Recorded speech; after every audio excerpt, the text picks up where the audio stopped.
So there's a letter in circulation. Basically, the story goes, now I was unable to clarify this stuff or get more information on it, so we're just going to assume for now that it's accurate, but there's a possibility there's more to the story than we know. So basically, the ATF had sent a guy a letter. It was a cease and desist, basically threatening him with legal charges that he needed to quit selling his personal firearms. So, what's going on with that from the information we have? Well, the first thing that's absolutely important to remember is this video is sponsored by Ghost Gunner. What Ghost Gunner is a CNC machine that you can buy to do all your firearms needs. The beauty of it is you don't need to know how to operate a CNC machine to buy it and use it. However, you can learn how to operate a CNC machine on it. And you can do all the custom stuff to your receivers that you can't get done at other places. Like you can have logos cut into your receivers, you can cut the receiver out, you can have lightning cuts put in there, and you can use it for other things, not just firearms. It's open source material, so you can jump on the interweb and get code for basically whatever you want to do. There's even a website dedicated just for making you personal codes if you want to do something special. But anyway, so a letter goes on, and it's basically like, you need to quit selling firearms or we're going to charge you with a federal crime. So what is the difference between you liquidating your personal collection and somebody engaging in the sale of firearms?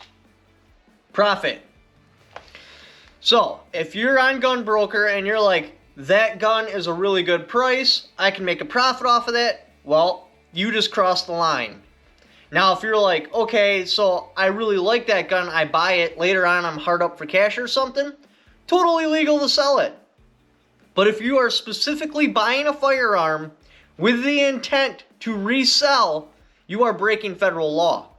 And you need to get an FFL. But here's the rub. You can't get an FFL for a hobby or to further your collection. When you get an FFL, you actually have to be engaged in the business. You have to be selling firearms for a profit. So you can't just buy an FFL to make sure you're extra compliant or extra legit. Which is kind of crazy. Well, they got that CNR one. That's a little bit different. We're just going to wipe that one off the table and pretend it don't exist. But yes, I know that's an exception. But that's only for a small amount of firearms.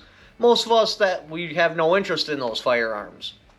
But anyway, so you can't just get an FFL to make sure you're like extra compliant or extra legit or because you want to buy and sell firearms without getting harassed by the ATF. Which is kind of crazy because you think they'd give an FFL to anybody that wanted one to prevent somebody being incompliant with the law.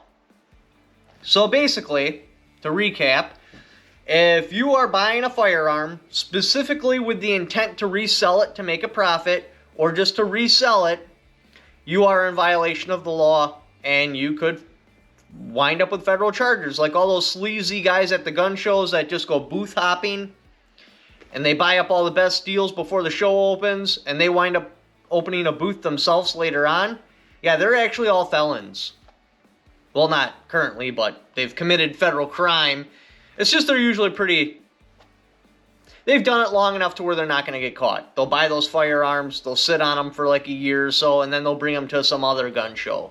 And then the firearms they have at the gun show, that's their personal collection, is something they've bought at other gun shows with the intent to make a profit.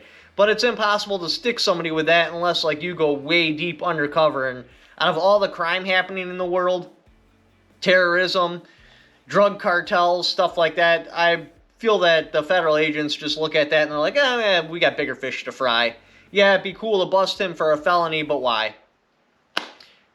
We're not saving the world. We're not Batman here. So anyway, like I said, I was unable to verify the authenticity of the letter. Okay, so update. I did a Facebook post to try to track down the original owner of the letter, and he's not the only one that got the letter. So somebody sent me PMs of pictures of their letter so I can actually look over it, like, without shit blurred out and verify that it is, in fact, legit. I guess the best place to go from here is if you are selling firearms online or at a gun show, make sure you're doing it legit. Don't be buying and selling firearms for a profit without an FFL, because apparently they are cracking down on this now. I didn't hear his side of the story yet. I'm assuming that he just sold a bunch of firearms online, and Gunbroker probably has some sort of flagging system to where if you sell so many, it flags your IP or something like that, and they start checking things out. I don't know. I gotta wait to hear his side of the story. I'll do a follow-up video when I have everything put down in front of me. But be aware, if you're selling your firearms online and it's more than like a couple, or more than like one, you very well may get a cease and desist letter. But as long as you're not breaking the law, you're good to go. Because if you have to, you can always get a lawyer and be like, hey, look, I bought these years ago. They've been in my personal collection. I just decided to dump them. There's nothing against the law for that. You can dump your firearms whenever you would like. But anyway, back to the video. And I didn't see the rest of the pages because it's several pages stapled together.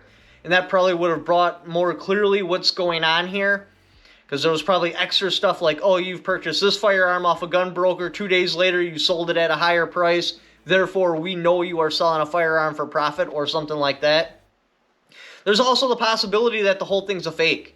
Like, just the look of the letter doesn't seem like something because I've seen a lot of letters that the ATF has sent people.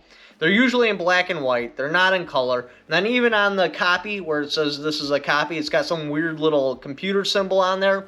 I've never seen that on an ATF letter either. Now, by all means, that doesn't mean that the letter's fake. But we need to take this one with a grain of salt. Anyway, just wanted to make you guys aware of that. If you'd like to help support the channel, got my Patreon right there. Definitely show some sponsors some love so they continue to sponsor my videos. Also, I have affiliate links in the description down below. Just by clicking on those links, doing the Amazon shopping you were already going to do anyway. If you click on that link first, I get a little kickback for it because you came there off my channel. Thank you for watching. Don't forget to subscribe.